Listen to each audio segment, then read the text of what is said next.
على سيدنا وشفيعنا وحبيبنا وكريمنا ومولانا محمد معدن الجود والكرم منبع العلم والحكم وعلى آلہ وصحبہ وبارک وسلم۔ عزیزان گرامی، اللہ رب العالمین قرآن پاک میں ارشاد فرماتا ہے یا ایھا الذین آمنوا کتب علیکم الصیام کما کتب علی الذین من قبلکم۔ اس آیت کریمہ میں اللہ رب العالمین نے روزے کا حکم فرمایا ہے، لیکن روزے کا حکم کس مہربانی کے ساتھ، کس کرم کے ساتھ اور کس مہربانی والے انداز میں فرمایا ہے وہ دیکھنے کی چیز ہے۔ اللہ رب العالمین ارشاد فرماتا ہے یا ایھا الذین آمنوا، اے اللہ رب العالمین پر ایمان لانے والو، اے اللہ کو ماننے والو، کتب علیکم الصیام کما کتب علی الذین من قبلکم، تمہارے اوپر روزوں کو فرض کیا گیا جس طریقے سے تم سے پہلے لوگوں کے اوپر بھی روزوں کو فرض کیا گیا تھا۔ بظاہر یہ ایک ایسی عبادت ہے جو تھوڑی سی مشکل معلوم ہوتی ہے، جو تھوڑی سی مشقت بھری معلوم ہوتی ہے کہ پورا دن بھوکا پیاسا رہنا ہے، کوئی چیز کھانی پینی نہیں ہے۔ تو یہاں پر اللہ رب العالمین نے تسلی دینے کے لیے یہ بھی ارشاد فرما دیا کما کتب علی الذین من قبلکم، یہ روزے ایسا نہیں ہے کہ تمہارے اوپر پہلی مرتبہ فرض کیے جا رہے ہیں، ایسا نہیں ہے کہ کوئی بہت مشکل کام ہے۔ جس طریقے سے یہ روزے تمہارے اوپر فرض ہوئے ہیں اسی طریقے سے تم سے پہلی امتوں کے اوپر بھی یہ روزے فرض ہو چکے ہیں۔ آگے اللہ رب العالمین نے اس کے علاوہ بھی اپنی مہربانی کا اظہار کرتے ہوئے بہت ساری چیزوں کو ارشاد فرمایا۔ اسی سے آگے ایک جگہ اللہ رب العالمین نے ارشاد فرمایا ایام معدودات، یہ روزے تمہارے اوپر فرض تو کیے گئے لیکن ان کو بہت زیادہ نہ سمجھو، یہ صرف اور صرف چند دن کے روزے ہیں۔ یعنی یہاں پر اللہ رب العالمین اپنے بندوں کے اوپر روزوں کو فرض تو کر رہا ہے لیکن ساتھ میں اللہ رب العالمین کی جانب سے تسلی بھی ہے، تسکین بھی ہے کہ ان روزوں کو بہت زیادہ شمار نہ کرنا۔ جس طریقے سے نماز پورا سال فرض ہے اس طریقے سے روزے تمہارے اوپر پورا سال فرض نہیں، صرف اور صرف چند دن کے روزے ہیں، ان چند دن کے روزوں کو ادا کر لو۔ ایک دوسرے مقام پر پروردگار عالم ارشاد فرماتا ہے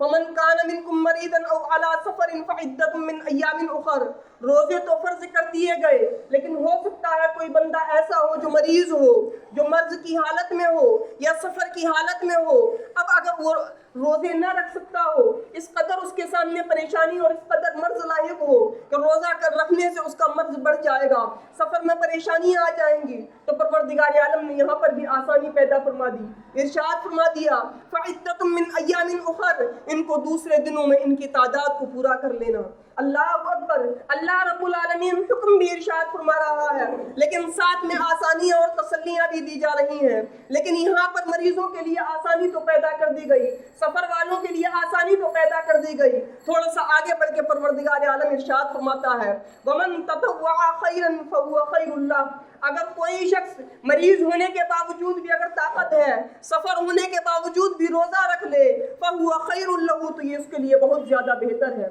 اللہ اکبر، روزے کا حکم پروردگار عالم دے رہا ہے لیکن کس قدر مہربانی کے ساتھ حکم دیا جا رہا ہے۔ ارشاد فرماتا ہے فَهُوَ خَيْرٌ لَهُ، یہ تمہارے لیے بہتر ہے۔ اور آگے ایک جگہ ارشاد فرمایا وَأَن تَصُومُوا خَيْرٌ لَكُمْ، تم روزہ رکھو تو یہ روزہ رکھنا تمہارے لیے بہت بہتر ہے،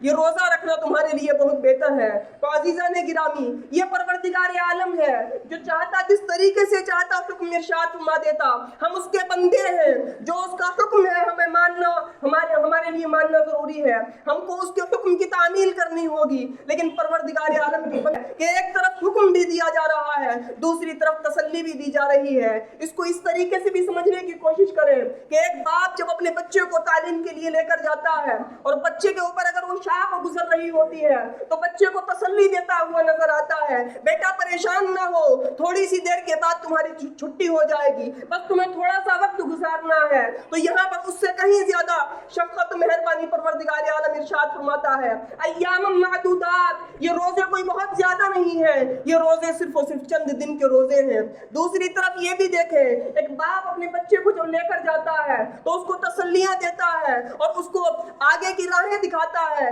بیٹا اگر یہ تم پریشانیاں اٹھا لو گے تو تم دنیا میں کامیاب و کامران ہو جاؤ گے۔ میرا پروردگار عالم ارشاد فرماتا ہے لعلکم تتقون، تمہارے اوپر روزے اس لیے فرض کیے گئے ہیں تاکہ تم متقی و پرہیزگار ہو جاؤ۔ اللہ اکبر، یہ پروردگار عالم کا ارشاد ہے۔ تو عزیزان گرامی، ایسا مہربان رب، ایسا کریم رب ہمارے اوپر روزوں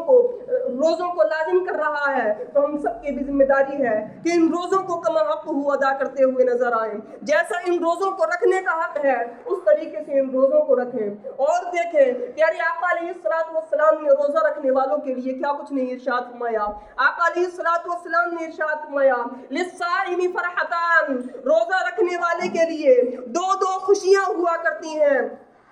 فرحت حین یفطر وفرحت حین یلقى ربہ، ایک خوشی اس وقت ہوا کرتی ہے جب وہ افطار کرتا ہے، اور ایک خوشی اس وقت ہوا کرتی ہے جب وہ اپنے رب سے ملاقات کیا کرتا ہے۔ اللہ اکبر، یعنی روزہ رکھنے والا روزہ تو رکھے، ذرا سی اس نے مشقت اٹھائی ہے، اگر مشقت کی طرف نظر کرے تو مشقت ہی کیا ہے، صرف چند گھنٹے بھوکا پیاسا رہنا ہے، لیکن اس کے بعد پروردگار عالم کی طرف سے کیسی خوشیاں مل رہی ہیں، کیسی مہربانیاں مل رہی ہیں، کیسی نعمتیں مل رہی ہیں کہ ایک طرف تو افطار کا وقت دیا جا رہا ہے اور اس وقت کھانے کا حکم دیا جا رہا ہے، اور دوسری چیز اس وقت اللہ رب العالمین اپنے بندوں کی دعاؤں کو قبول فرمایا کرتا ہے، اور دوسری خوشی یہ ہے کہ اللہ رب العالمین سے اس بندے کی ملاقات ہوگی۔ ایک مقام پر پیارے آقا علیہ السلام نے ارشاد فرمایا کہ روزہ رکھنے والے کی جو جزا ہے،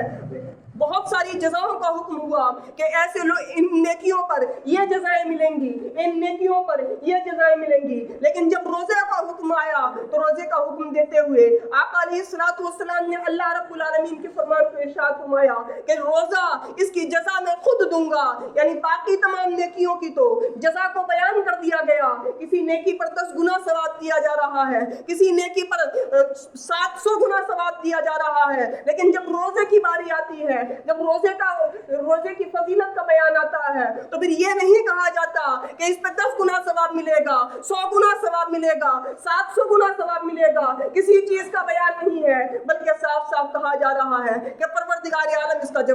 اس کی جزا خود دے گا، اور جب اللہ رب العالمین جزا دے گا تو پھر اس کا کوئی حساب و کتاب نہیں ہے کہ وہ جزا کتنی ہوگی۔ اور اسی حدیث پاک کا ایک دوسرا مفہوم بھی بیان کیا جاتا ہے وَأُجْزَى بِهِ، کہ باقی ساری نیکیوں پر تو جو بھی جزا ملنی ہے وہ جزا ملے گی، لیکن یہ جو نیکی ہے، یہ جو روزہ ہے، اس کی جزا میں کچھ اور نہیں، اس کی جزا میں اللہ رب العالمین کی رضا ملے گی، اس کی جزا میں اللہ رب العالمین کی خوشنودی ملے گی۔ ایک بندہ مومن کے لیے اس سے بڑی خوشنودی، اس سے بڑی خوشی کی بات کیا ہوگی کہ وہ ذرا سی دیر اللہ رب العالمین کے لیے بھوکا پیاسا رہے اور جزا میں اللہ رب العالمین کی رضا مل جائے۔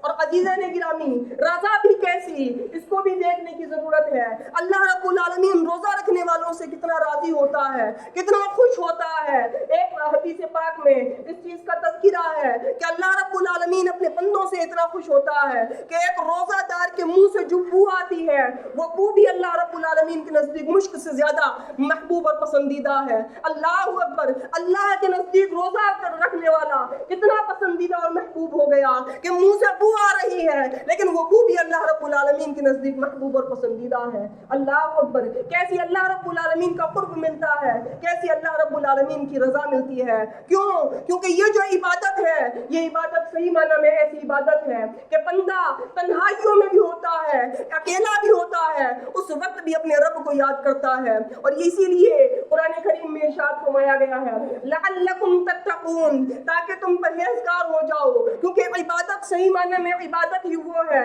کہ جب بندہ عبادت کرے تو اس کی شان یہ ہونی چاہیے کہ وہ پروردگار عالم کو دیکھ رہا ہے۔ اگر اتنا تصور نہ جما سکے تو کم سے کم اتنا تصور جمائے کہ اللہ رب العالمین مجھے دیکھ رہا ہے، اور یہ کیفیت ایک روزہ دار کی ہوا کرتی ہے۔ وہ منہ میں پانی لے لیتا ہے لیکن اس کی نظر اس بات پر ہوتی ہے کہ میرا رب مجھے دیکھ رہا ہے، اس وقت کسی کی نظر نہیں کہ پانی میں سے کتنے قطرے اس کے حلق کے نیچے اتر رہے ہیں، لیکن رب جانتا ہے۔ اپنے رب کے خوف کی وجہ سے، اپنے رب کی رضا کی وجہ سے بندہ پورے پانی کو منہ سے باہر نکال دیتا ہے، بلکہ کئی مرتبہ کلیاں کرتا ہے کہ ایک قطرہ بھی میرا اندر نہ چلا جائے۔ اللہ اکبر، صحیح معنی میں بندگی ہی اس وقت ادا ہوتی ہے۔ بندہ تنہائیوں میں ہوتا ہے، سامنے کھانے پینے کی اشیاء ہوتی ہیں، تمام چیزیں مہیا ہوتی ہیں، لیکن کسی بھی چیز کو ہاتھ نہیں لگاتا، کسی بھی چیز کو اٹھا کر نہیں کھاتا، کیونکہ اس کی نیت، اس کا جو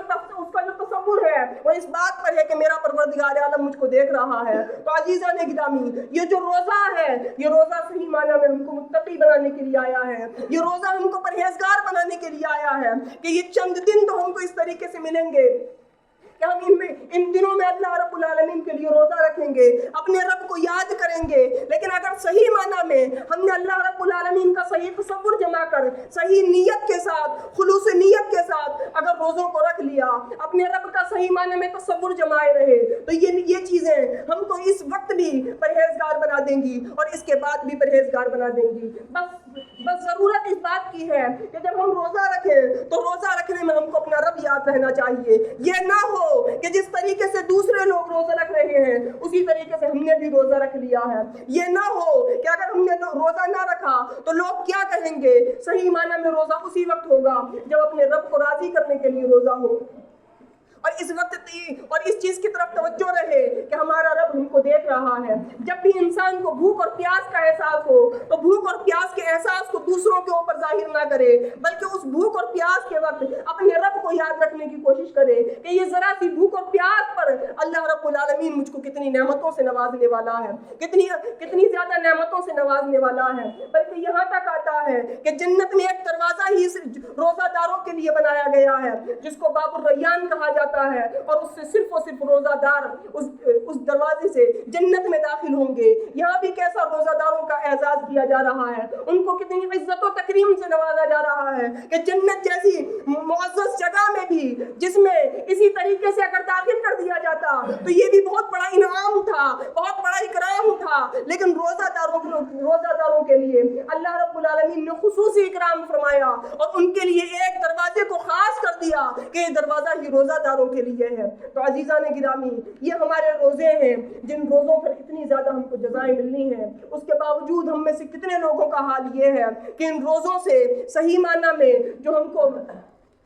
مقصد حاصل ہونا چاہیے اس مقصد کو حاصل نہیں کر پاتے۔ وجہ یہ ہے کہ ہم روزے تو رکھتے ہیں لیکن روزے رکھنے کے بعد ہم گناہوں میں بھی ملوث رہتے ہیں۔ روزہ رکھنے کے بعد ہم پورا دن سو کر گزارتے ہیں۔ یہ روزہ اللہ رب العالمین کی عبادتوں کے لیے ہے۔ ہم روزہ تو رکھ لیتے ہیں لیکن روزہ رکھنے کے بعد جب رات کا وقت آتا ہے تو بجائے اس کے کہ ہم قرآن پاک کی تلاوت کریں، بجائے اس کے کہ ہم نیکیاں کریں، ہماری راتیں بازاروں میں گزر رہی ہوتی ہیں۔ تو جو مقصد اور جو فوائد حاصل ہونے والے تھے ان تمام فوائد سے ہم محروم رہ جاتے ہیں۔ اس لیے عزیزان گرامی، روزہ کو صحیح معنی میں ادا کرنے کی کوشش کریں اور اس روزہ سے جو فوائد حاصل ہونے ہیں ان تمام فوائد کو حاصل کرنے کی کوشش کریں۔ اللہ سے دعا ہے کہ ہمیں سننے سے زیادہ عمل کی توفیق عطا فرمائے۔ السلام علیکم ورحمۃ اللہ۔